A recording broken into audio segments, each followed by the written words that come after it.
My name is AB Ridgeway. I'm the host of the Ridgeway Report, and today we are going to talk about 3 ways to spend more in retirement. Yes, we're talking about that permanent vacation that we all dream about, and I'm going to go over 3 ways here. As always, I have my notes on the side so you can see them as well. I encourage you to read them, write them down, and as always, I encourage you to stick around so I can give you a financial advisor's perspective on these 3 things. So even if you are doing them right now, I'm going to give you some things to think about that you may have overlooked. Number 1, take advantage of company matches. This is one of the most underutilized resources or employee benefits that a majority of people get.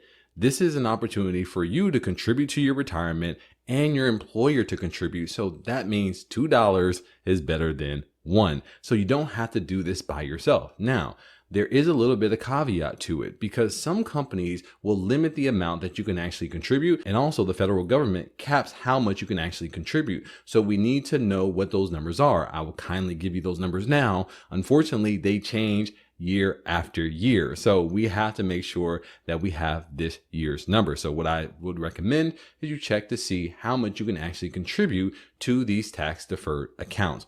So we need to know our maximums and we need to know our minimums. So we need to know how much we can contribute and what is the minimum we need to contribute to this retirement account. Because some employers will say you have to work there for at least 3 years. There may be some rules that say they're going to contribute dollar for dollar up to 2% of your income or 0.5% after that. So there are a lot of details about how much you can contribute and how much they are going to contribute under what circumstances. So you need to know your maximums, you need to know your minimums.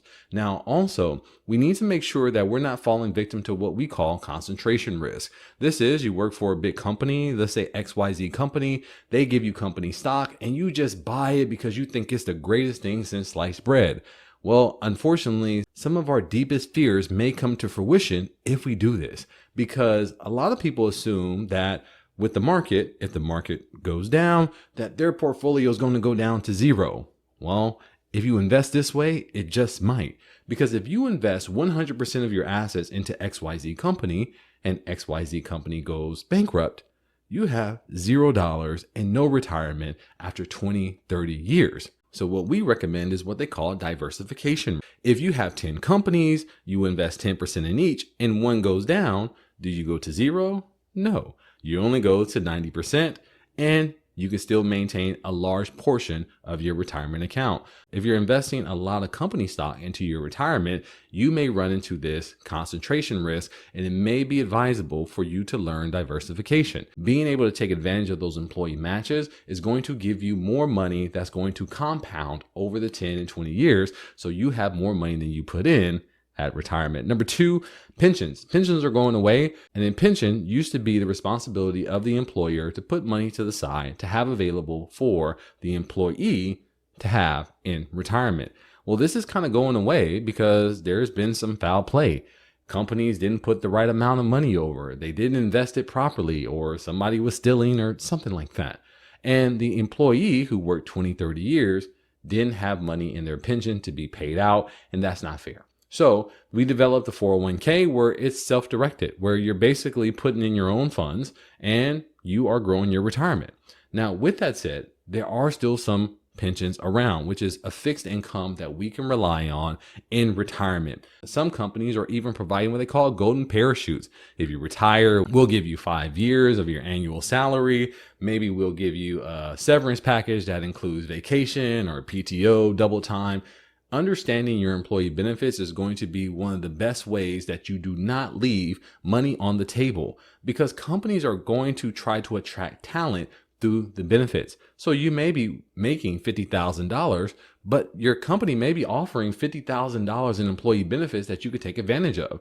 Lower medical costs, covering some of your dental care, free cleanings. There's a lot of non-monetary benefits that companies provide that can help you reduce the amount of money that you're spending out of your pocket. For every dollar you don't have to spend out of your pocket that your employer pays, it stays in your pocket for retirement, and every dollar is going to count. Number 3 is personal retirement accounts. These are tax deferred accounts like traditional IRAs and Roth IRAs that you can open up depending on your income level. These are going to help you save more in retirement. We can't just rely on our company to allow us to contribute the amount of money that we need to. We need to take some personal responsibility. This starts very early. We need to start teaching our children early about retirement accounts so they can invest for 10, 20, and 30 years, as opposed to starting when you're 55 and have to play catch up.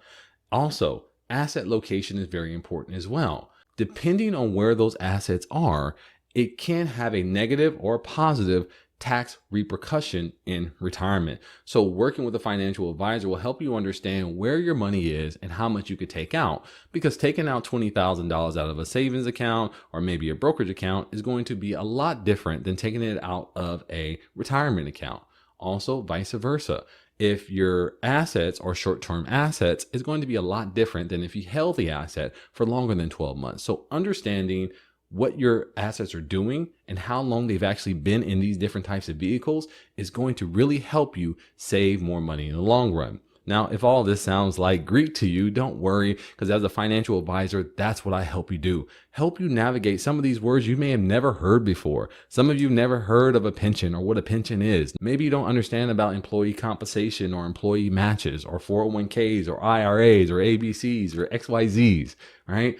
All this jargon that you have to sift through. All you want to do is enjoy your retirement. And that's what we're here for, to make retirement easy so you can focus on the things that you want to do, like spending time with your grandchildren and teaching them about the life that you've accumulated and passing it on to them. So if this is you, you're retired, you're confused about what to do, how to do it, where your money is, what you should be doing with it, preparing for retirement or recently retired, we would love to speak with you. All you need to do is schedule a consultation down in the link below. Go to our website, www.abrwealthmanagement.com. Look at some of our services, and we would love to work with you to navigate this thing we call retirement. Well, if you love content like this, make sure that you subscribe, like. It helps with the algorithm. If you have a story or a situation where it benefited you to participate in some of these employer benefits, we would love to hear your story. Well, that's it for me. My name is Elijah Ridgeway, and this has been another Ridgeway Report.